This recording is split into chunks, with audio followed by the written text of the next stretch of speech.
Hello and welcome. It's Alexa Linton here, your host for the Whole Horse Podcast. We're here to look at all the ways that the horse industry is changing before our very eyes in very cool, very amazing ways. And we're chatting with the people at the forefront of that change, the professionals, the trainers, the body workers, the researchers that are helping our lives with horses become better and better. Thanks for being here. I love that you're here and listening and learning. And if you ever have a guest that you want to suggest or a topic that you want to hear, just let me know and I'd love to hear from you. Thanks for listening. It means a lot. And I look forward to seeing you for season 4.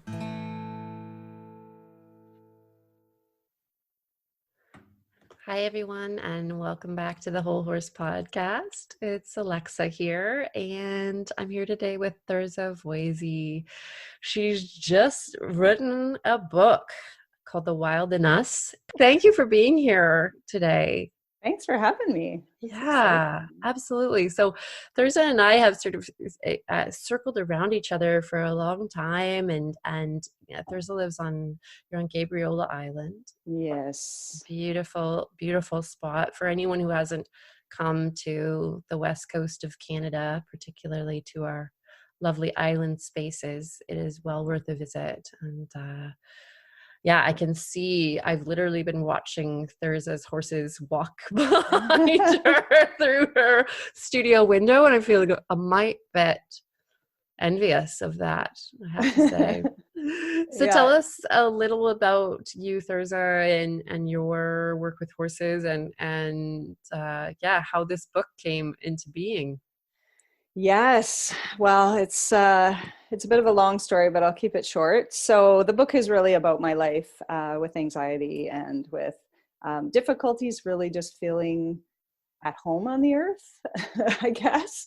I've always been really intuitive and really sensitive, and just had a really hard time feeling grounded and feeling safe in my body. And then I started to have physical issues and digestive issues and all these things, which just kind of get you on this path of, doctors and tests and all these things. And I was young, and I wasn't looking at any other reason for it, right, other than the regular path.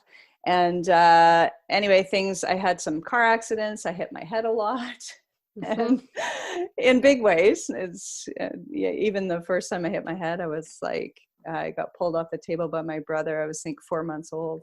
And and so anyway, this just continued until I always say it was until my ex-husband said, I don't want to be married anymore. I don't think I want to be married anymore. And I was like, in that moment, I was like, I am going to be the best me for me, and I'm going to be the best me for my kids, because I'd always been so scared of this big bad thing that was going to happen. And then it was like, okay, here it is. And I'm still alive. I'm still in this body. So now I just going to start following my soul.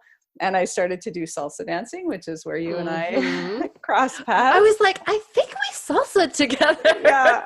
That's right. Yeah. I was just like, what does my soul want to do? What did I like to do as a kid? I need something, I was so broken inside. My heart was cracked, and really just for the fact that my life wasn't going to look the way I thought it was. It wasn't going to be the perfect little picket fence life anymore, which, thank goodness, it has shifted to what it is now. But anyway, so I started to do that. And then my daughter actually went through a bunch of anxiety. And so she'd been doing a pony club, and I saw her she was in some office therapy, and I saw her in that. And then I saw her on a horse, and I was like, what's happening when you get on a horse? And she was just this queen. She just became this powerful, connected being that could communicate with these huge animals, and then we'd go home and she'd be terrified again. And I was like, okay, there's something. So I looked into some equine therapy for her, and it just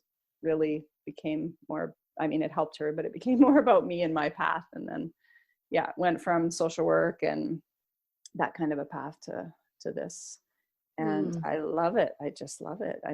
I was 41. I got my first horse, and And yeah, that was almost 4 years ago. And yeah, I was said to my husband, my new husband, I said, we have to find a farm. We have to get horses. I have to do this thing. Our son's going into kindergarten and this is what I'm doing when I grow up.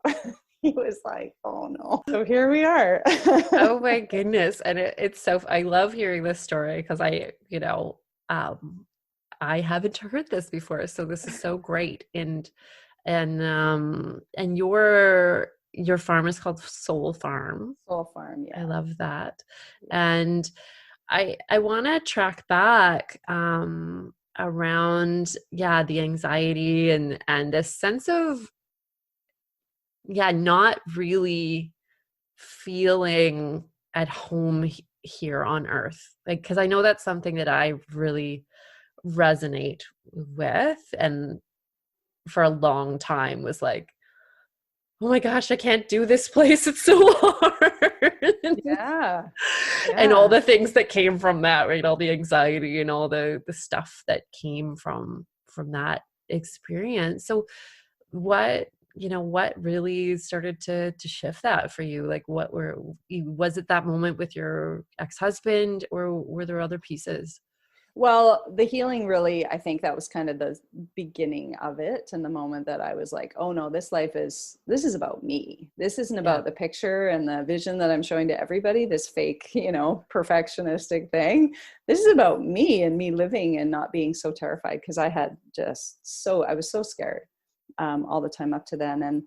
And so then the horses are really what helped me, as you know, to feel in my body. And that just always kind of that promise to my soul that I wasn't going to ignore it anymore. And she's a bossy one. Like she's a loud bossy soul. I have one of those too. Oh yeah. She could be That's why we have mares. Yeah. Oh yeah. Yeah. When I got a mare named Diva, I was like, oh dear. Because like the outer version of the inner me. Yeah. And this bossy. And for all of you out there, Thirza and I both have Raven mares as well.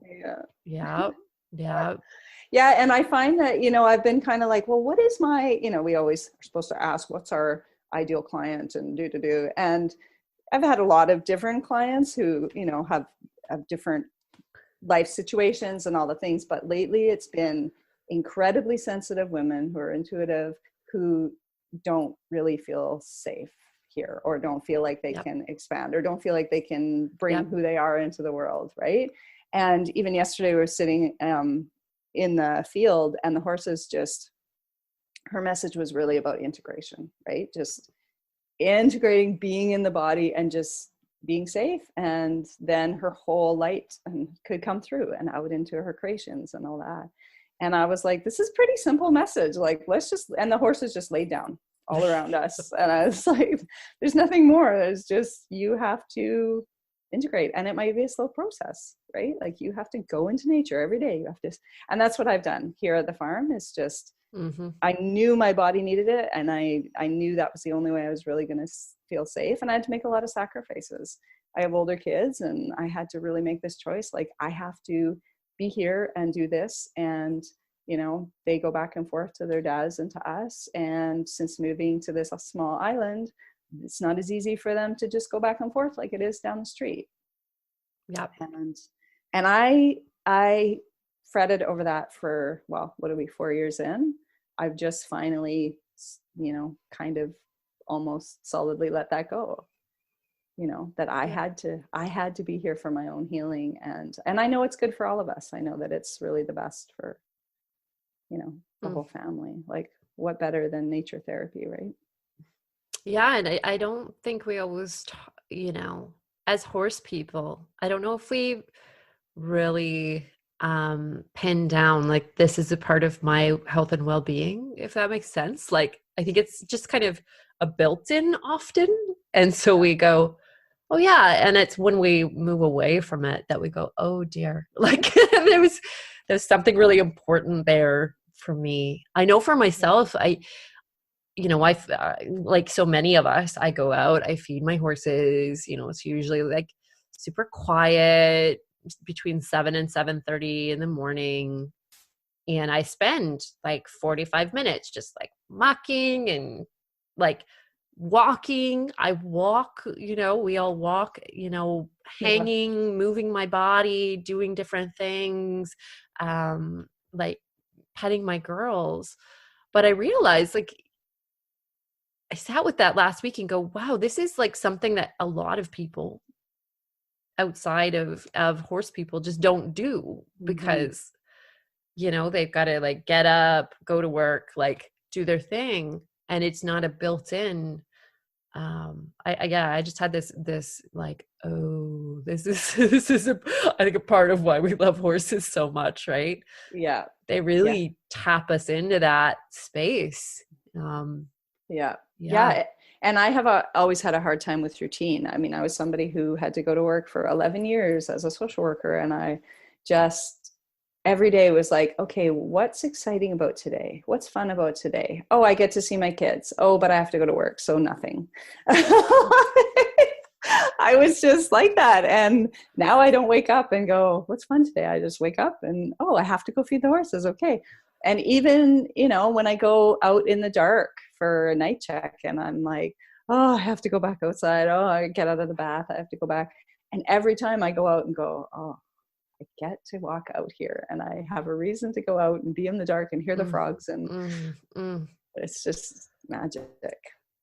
I would love to ask you kind of a like out of left field question, because I've been in this pondering lately, with everything with COVID, and probably before that as well, and turning 41, I've come to this place of feeling like it's very easy to step into the judgment that I've become boring. Like I've become a boring human, which has not really been my MO. Like I've, for years, I spent my life like, like salsa dancing and going to music festivals and taking that like spontaneous trip just because I felt like it, and doing, a lot of stuff that way. And lately it's like, I'm even making my bed, Thirza. Like, oh no. Making my bed.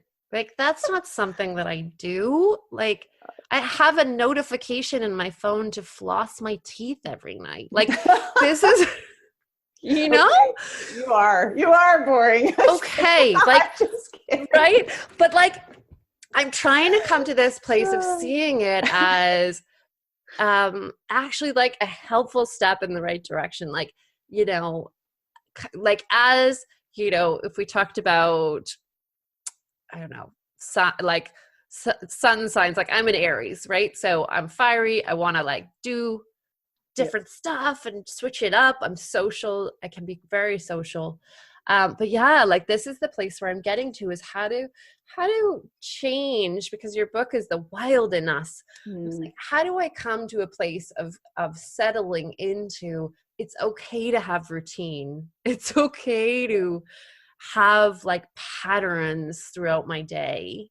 When for the longest time, the only thing that was routine about my life was like, I brush my teeth in the morning, After that, it was anyone's, like anyone's guess what the heck was going to go on for Alexa during the day. Right.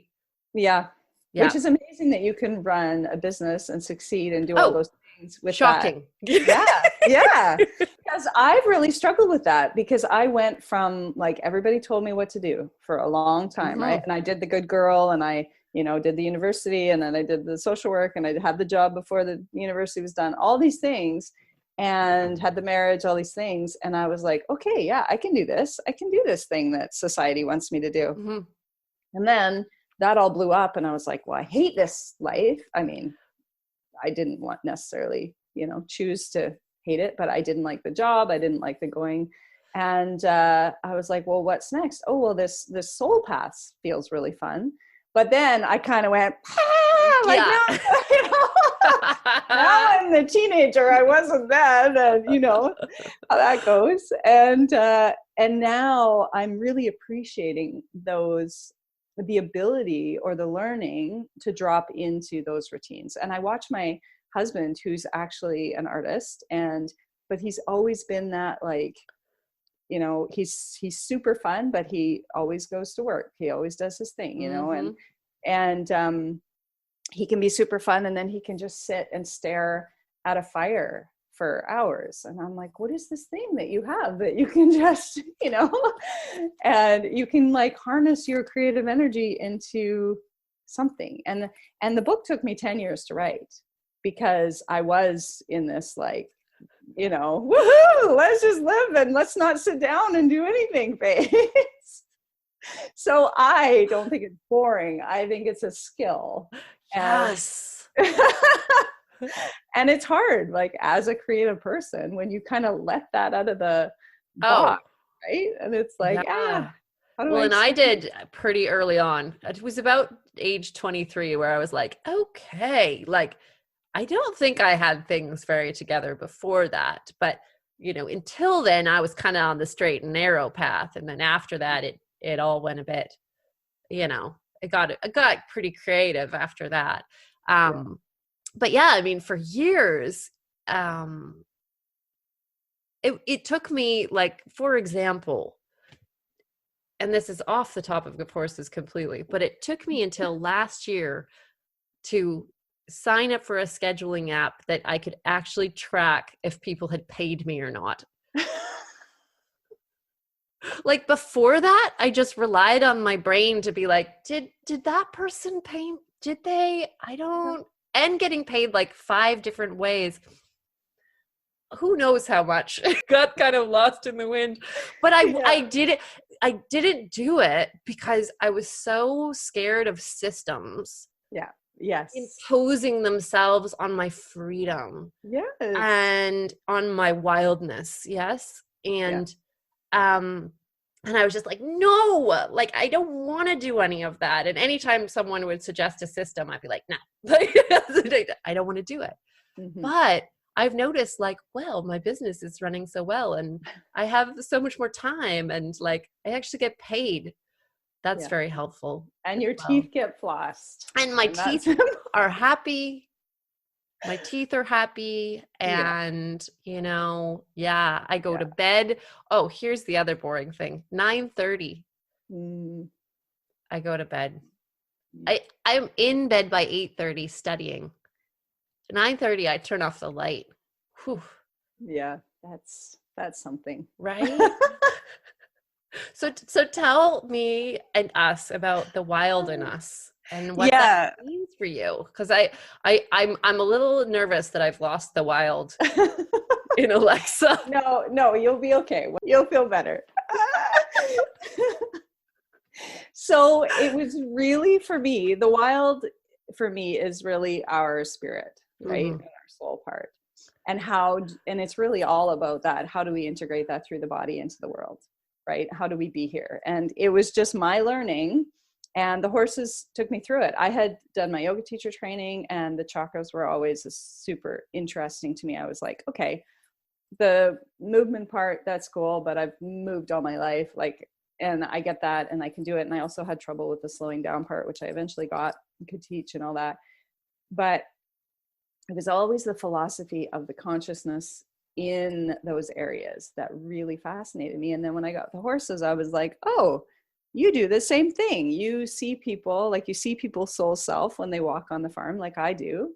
And you hold that for them. You hold space for that to blossom and come into the world. And you're doing it, you're working energy centers, like how I see, like, I don't see it necessarily intuitively, but I know it, right? Like, if somebody has a blockage in their, like, second or sacral area, I'll be like, oh, okay, this is a, you know, creativity thing, or this is whatever. And that's just how information kind of comes. So I was like, okay.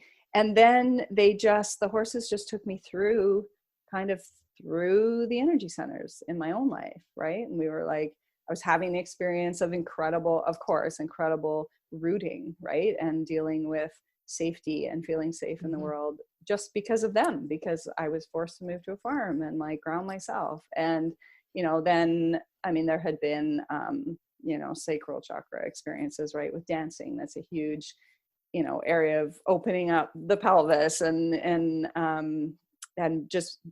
but balancing the feminine and the masculine became really huge when I started working with the horses. And I don't come from a horse world, right? I don't have any traditional training, any of it.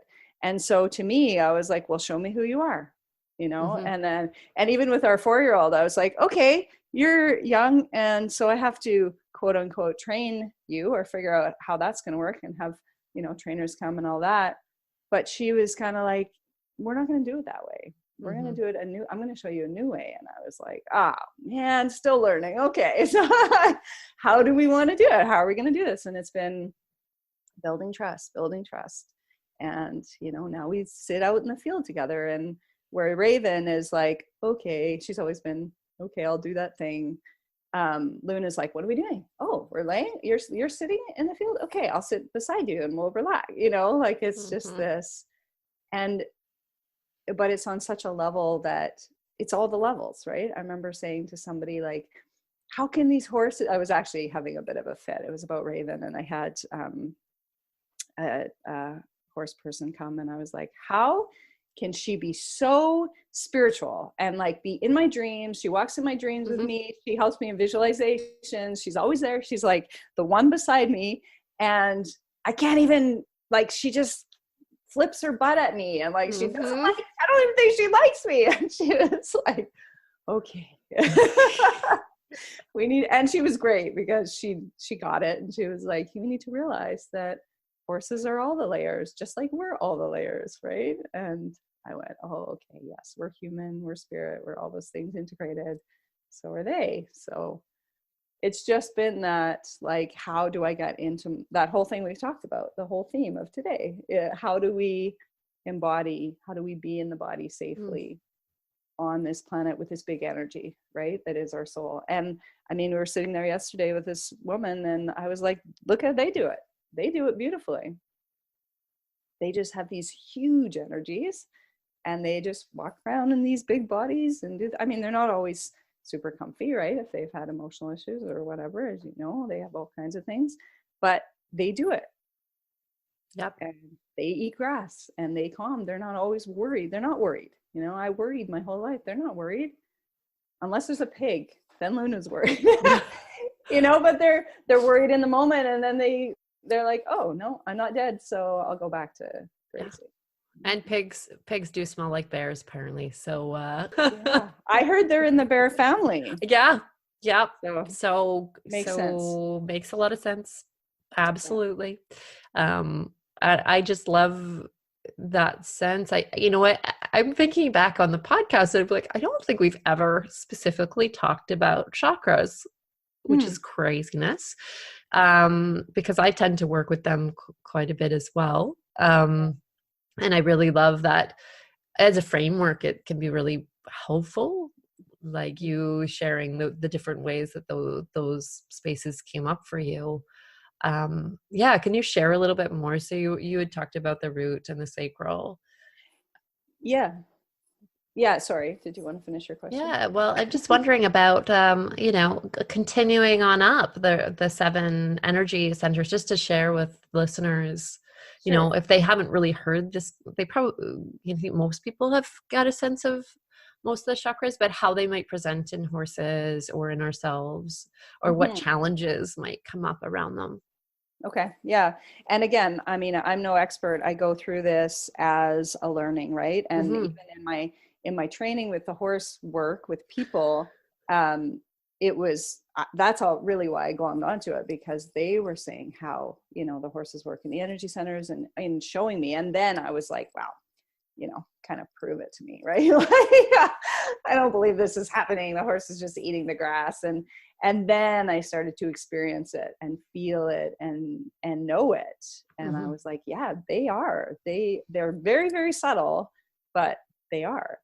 And so the root, the sacral, and then the solar plexus is actually one that having digestive issues and a lot of things throughout my life, have really dealt with. And I feel like that's where humanity has been, in that, like, it's kind of the mental body, right? Space, the space of self-empowerment, the space of really, holding that space for our own soul to come through, our own light to come through into the world, and choices, and not controlling. That's been a big one with me and with people that are really showing up, is like, how do I let go of control and just let all that is me come through into the world? Because we've been told to be quiet. We've been told to be small, right? We've been shown to be small, and that we're accepted if we keep that contained, right? So that, and Raven's been a really good one for that. Oh, she's laying down right now. For that, boundaries too, right? How do we have, horses are great teachers of boundaries. And and just seeing that power of like, I'm just going to be who I am, and you're just going to deal with it. Like, horses don't care. They're like, this is who I am. Oh, you don't like that? And anyway, and so that shifting up into the heart. And Heart Math Institute, as you know, they talk about the big, huge electromagnetic field around the heart, right? And so a lot of the work just comes back to really root chakra and heart. People need to ground into the earth and into their own bodies and open their hearts. And that, like, over and over and over, right? I'm sure you've seen that. But often it's a lot about self-love, right? Like, I find, and I can speak for me, I was just like, oh, I'm just going to love everybody and life will be good, right? Oh, and I'll just pour myself into my children and life will be good. And I'll do everything for them. And then I was like, uh-oh, why am I wasting away? Why is my body not like when I do this? And so that, like, I always see it as the back of the heart, but like that self, how do we do it for self? First? Yeah, it's huge. I know I was sharing a little bit with Thirza before our time together, and I've shared a little bit on one previous podcast about what's going on next door to me. And just that I've really noticed solar plexus, heart. Those are the two areas, because the solar plexus, because I don't have control and I want it. I want control. Yep. And I'm very angry. Like, I walk around like, not like my, who Alexa generally is. Like, I walk around as this like ball of rage a lot of the time. And just, I can feel that twisting in my belly. Like, I can feel it. And yeah, it's been super interesting. And I had this recognition the other day. I was like, wow, my heart is so closed, and it is impacting not just like myself, but my other relationships. Yeah. In a negative way. And I've been here before, but it just brought me back to this real reality check of like, what's going on there. And when I pictured my heart, I visualized, kind of my sense of my heart, it was like barbed wire. Don't enter. Don't come in here. It was very intense. I was like, ooh, okay, interesting. And I sat last night. I started with a new therapist this week. And she's like, are you meditating? And I was like, well, I kind of meditate in my sessions, and I like, when I mock out. And she's like, no, are you sitting and meditating? No, I'm not doing that. Yeah. So I went last night and I just sat with my horses, and I tell people to do this all the time. I feel like a bit of a hypocrite because I don't always do it, just to sit and meditate. And I sat with them, and it was so interesting to feel their responses to that work, and to also see where it wanted to take me. I meditated probably for 10 minutes or so, traditional paying attention to the breath way, and then I was just taken into this space of, okay, like, I need to do these are the energetic pieces that need to come into place to like assist and support with this scenario that's happening. Like, it just came through with the quiet. And Diva just walked over, stood right over top of me and gazed off into the distance, like totally in the zone. Yeah. And she has not done that for so long. And it was just this remembering, oh my gosh, like this is a skill that I have. This is something that I can do. And a big part of it was opening my heart. And when I checked into their energy fields, both of them had this sort of layering over their hearts, you know, because they're my girls, they're like, you know, they're with me. And for Raven, with her leg and everything going on for her with her shoulder and leg, like she doesn't have room for hanging on to stuff like that. So it was really powerful to actually do a visualization and see that releasing for both of them. Yeah, it was really cool. Isn't that like what you're experiencing? Isn't that the ultimate metaphor for people right now, the whole world right now, to be like, although you're being ultimately squeezed with this, but you know, the outside is not perfect. The outside world is hard and scary and all of these things. And how do we be inside of that and be okay? Yeah. And it's like every day, am I okay today? Okay, I'm not okay, then I better sit down and meditate, you know, like, because nothing's going to change out there. I can't. And that whole, like, talk about humanity shifting from the solar plexus to the heart, right? We can't control it. We have to just trust and open our hearts and be wherever we are. Yeah. Well, and recognizing what we can do and what is beyond us. Like, I think that's been such a piece of all of this, right? Is where can I take action? Where can I make change? What does that look like? And like, where do I need to, I hate the word sometimes, surrender. Where do I need to surrender the control, right? And just be, release that. So I'm not walking around. So we're not walking around with this rage and hate and stuff sitting in us, you know? Yeah. I see how it doesn't serve. It doesn't serve to be in that space. Yeah. So it's so much hard stuff. And how do we be, right? Isn't that the like life figuring out how do we just be? And so the throat chakra for me moving up is really integrity is really the thing. Like I have not wanted to be seen. I'm actually taking these voice lessons now, which yesterday I was like, okay, I have these really big songs I want to sing, but I keep saying I want to sing these, not that any songs are little, because they're not, but you know, where I have to open my voice big, and I even have to just, it's like dance, right? I have to be there. But for some reason, using my voice is scarier to me than using my body, right? To be.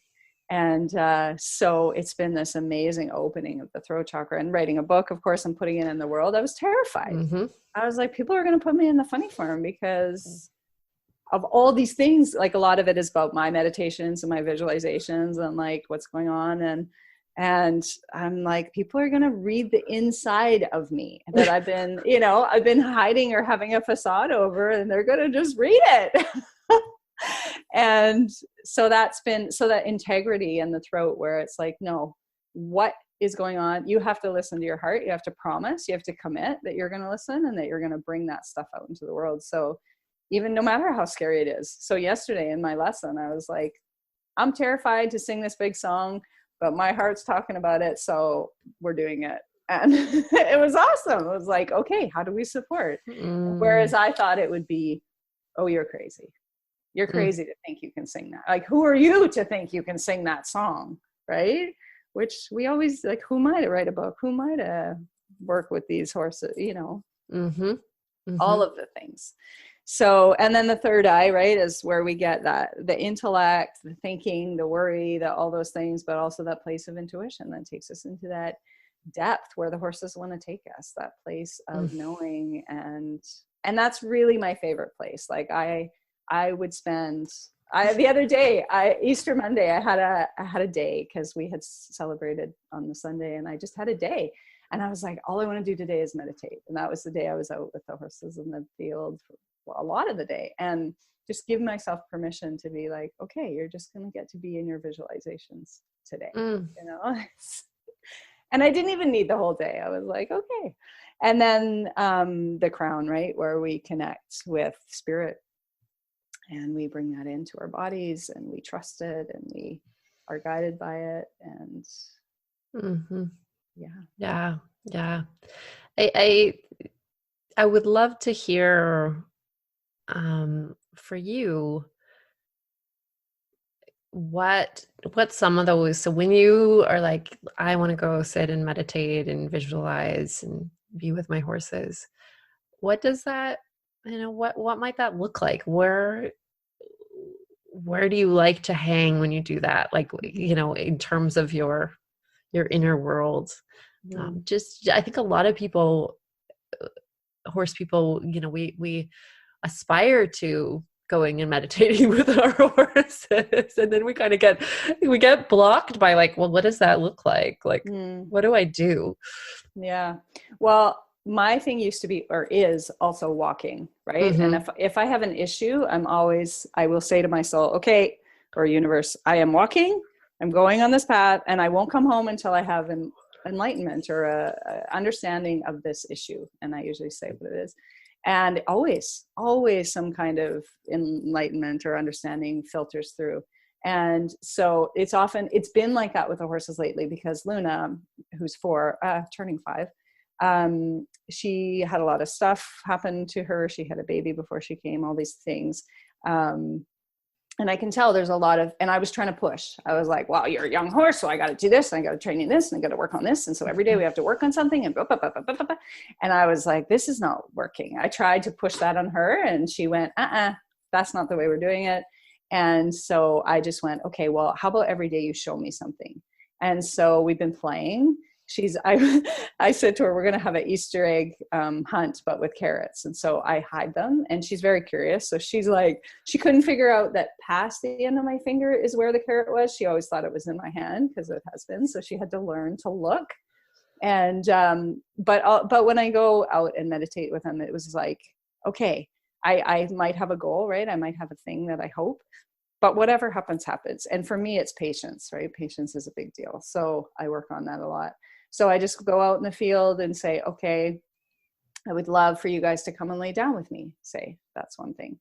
And so I just sit there and I have my dogs with me and we just wait. And then I see the goats out of the corner of my eye laying down, and I'm like, okay. And then Raven lays down, and then Luna just walks right up to me and lays down right there. And I'm like, just so thrilled inside. And, but yeah, it's just, and then it happens more and more. And so this has been like a goal for me to have that. So it's forced me to really slow down and sit in the field. But every morning I always do my breathing. Well, I don't always. I try. I don't set an alarm and do it like you're flossing. I'm not quite that good yet. But I go and I try. The sun shines on the deck of the barn in the morning, so I sit there and I breathe while they're eating. I had a little rocking chair, little vintage breaking down rocking chair, and I would sit in that. That made me sit. But now Luna broke it because she goes on the deck all the time. So I sit on the bottom. But, doing things like that with them and just connecting with them. That's my biggest thing, is like, I'm here for you. And so I have to remember to connect in with you every day. We work together. It's important, right? Like staff meetings, really. Mm-hmm. And I love that. Yeah. And I have to keep myself energetically in alignment. Otherwise, everything, the family, everything just goes off the rails, right? So.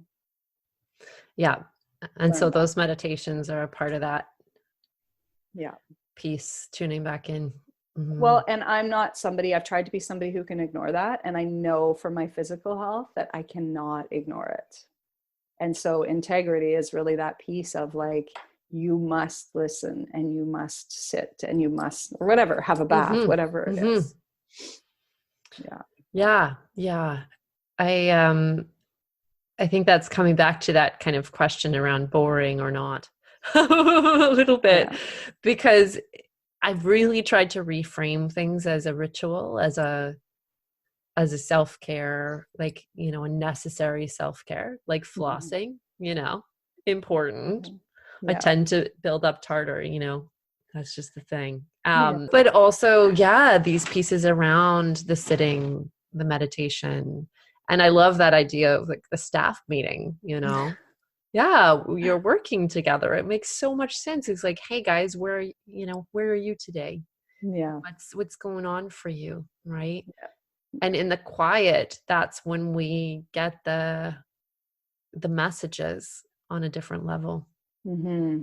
And that's not been easy. That's been hard for me. Like even, a couple months ago, I was saying to my friend, she was saying, I think if you feel like you need to be in bed, you just need to stay in bed. And I was like, what? How is the world going to turn if I don't get out of bed? I am so important.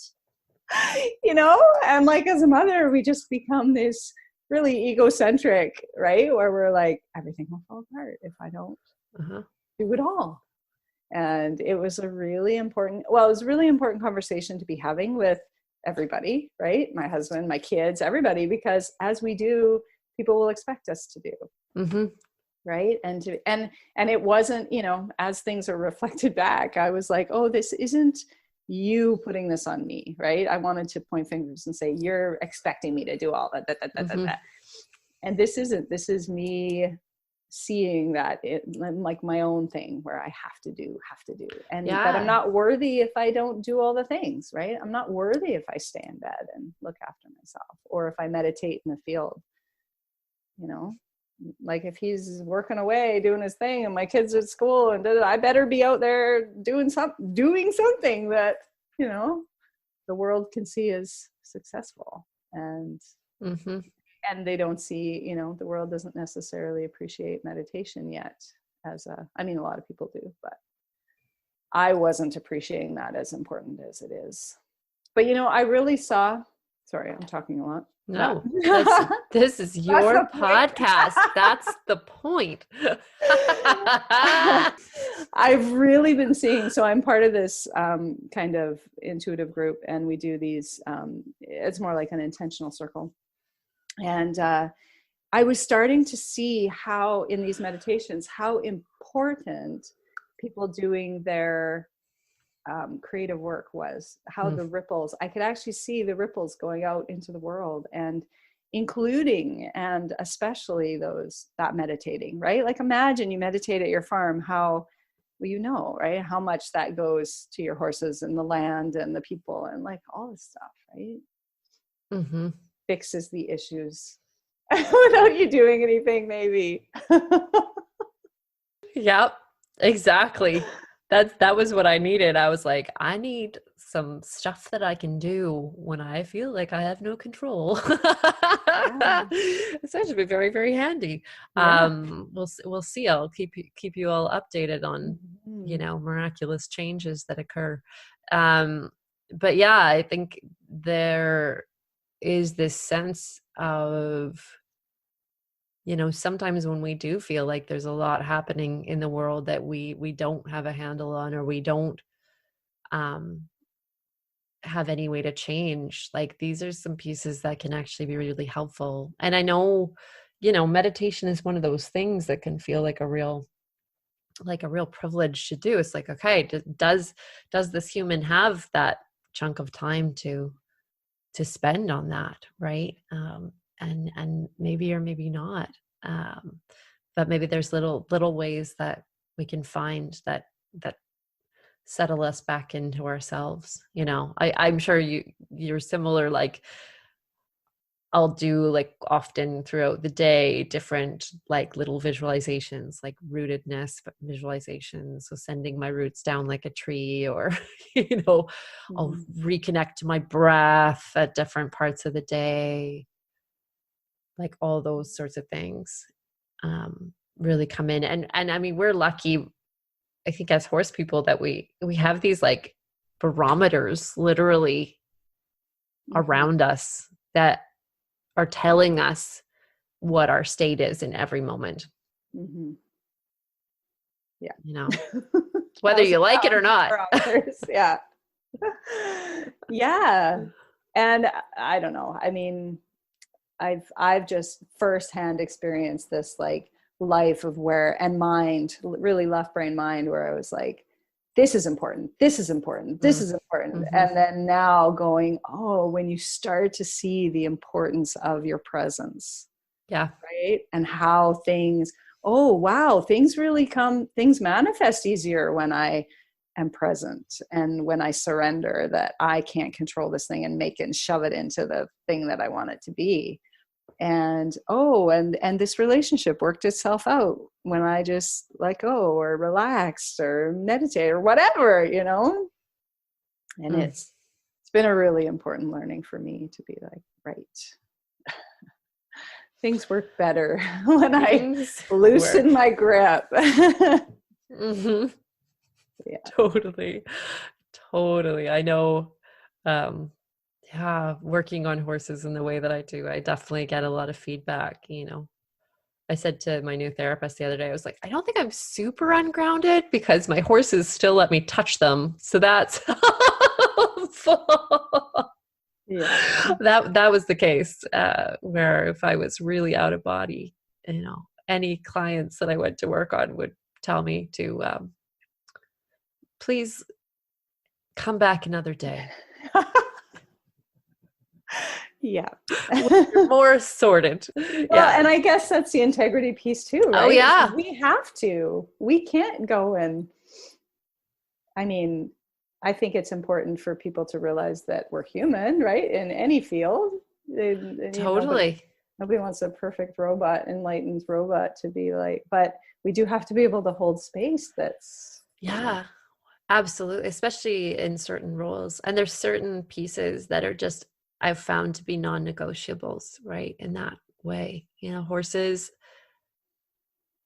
I've seen horses in herds where their field mates are ungrounded or dysregulated, and it's a similar situation, right? And that they're like, nah, not feeling so safe here. So yeah, I think taking that time.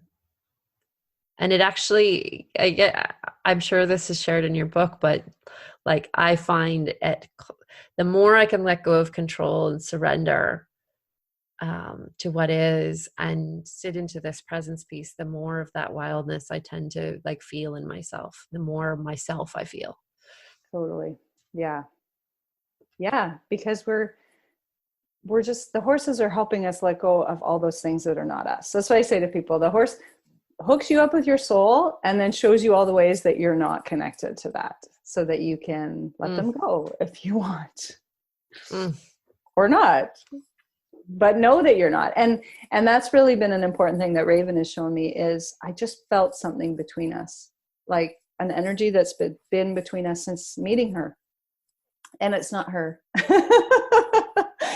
And she's just asking me, let go of that, let go of that. And it was really there's a lot of things. There was a lot of codependence, right? I was like, I want you to love me in this way that shows me, like my dog shows me he loves me. And horses, and especially her, she's pretty aloof. She was like, one day she just showed me, she basically said, if you only knew, if you only knew the intense love that I have for you, you would stop asking because I'm not going to show you in the way that you want me to show you, and it's been that one thing after another where you human have to let go of that thing that you think is so important. And so and let me show you what's really it, and you will heal.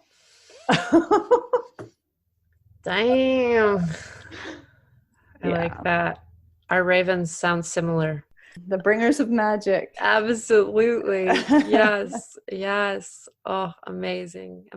So we're going to wrap up here, but before we complete, I wanted to see if there was any resources, anything that you're loving at the moment, books, people. What I'm loving? What I'm loving? I glom onto these things and I'm so excited about them. I want to tell the world. Although I'm sure you probably know, but the Horse Boy. So when I worked as a social worker, I worked with people with differing abilities and autism. And autism has always been something that has fascinated me. Mm-hmm. And I always had to work at an arm's length because I was the social worker. So I was doing the paperwork and blah, blah, blah. But since working with the horses, I have seen and understanding energies and seeing things in a different level, and having a lot of experiences of even diving in and talking to the soul of somebody with autism is like this benefit, this magic that I'm like, wow, somebody who's nonverbal, we can have this communication with them as we would with an animal. And I've just learned a lot, right, about where that person's energy is. And anyways, this book, The Horse Boy, the man has a child with autism. And he also has another book called The Long Ride Home. I think I'm reading it now. And he connects shamanism and horses as the power that they have to help these people become more verbal and become more in their body and more, functioning in the world, which is a lot of what we've been talking about, right? We're not necessarily on the spectrum, but we have that same, how do we bring the intuitive and bring it into the physical? And and it's amazing. So awesome. Whether you know people with autism or don't, I think it's just so powerful for the understanding of what the horses are really doing for us. Right? Amazing. I'll check that out for sure. That's great. Yay. All right. And you have your new book, The Wild in Us. How do people find you, find your book? Yeah, so my book's at some bookstores. I'm starting to get it out there, and it's on Amazon. Yeah, under my name, or The Wild in Us. I'll include that link for everyone to check it out and go have a read. And how do people get in touch with you? What's the best way? Yeah, so I have soulfarm.ca is my website. I'm also on Instagram at Soul Farm Sanctuary. I have Soul Farm Healing Co. page on Facebook. And I also have a Facebook group if people are really into it. It's called Your Wild Soul. And we just talk about all these things in there. Awesome. Perfect. That is great. So these will all be up. These links at, if you're listening on iTunes or Spotify, they'll be up at wholehorse.ca under the latest episode. And yeah, it's been such a pleasure to chat with you today, Thirza. Thank you for having me. I love all the things you chat about, and I love your support of horses and humans. It's so important. Yeah, that's great. No, it's been a real pleasure, and grateful to everyone who's tuned in today, and hope you'll learn something today. Bye for now. Hi all, and thanks for tuning in. It's so good to be back. My exams are done, and I'm feeling my creative juices coming back online. And I'm excited to share that I have opened the registration for the Whole Horse Apprenticeship for 2021 starting September 15th. So if that's something that's been on your mind, on your heart, and something that interests you, you can check it out. I've included the link in the resources, or you can go to alexalinton.com/apprenticeship-2021 to find out more. All right. Wishing you all so well, and looking forward to connecting more and more over the coming months.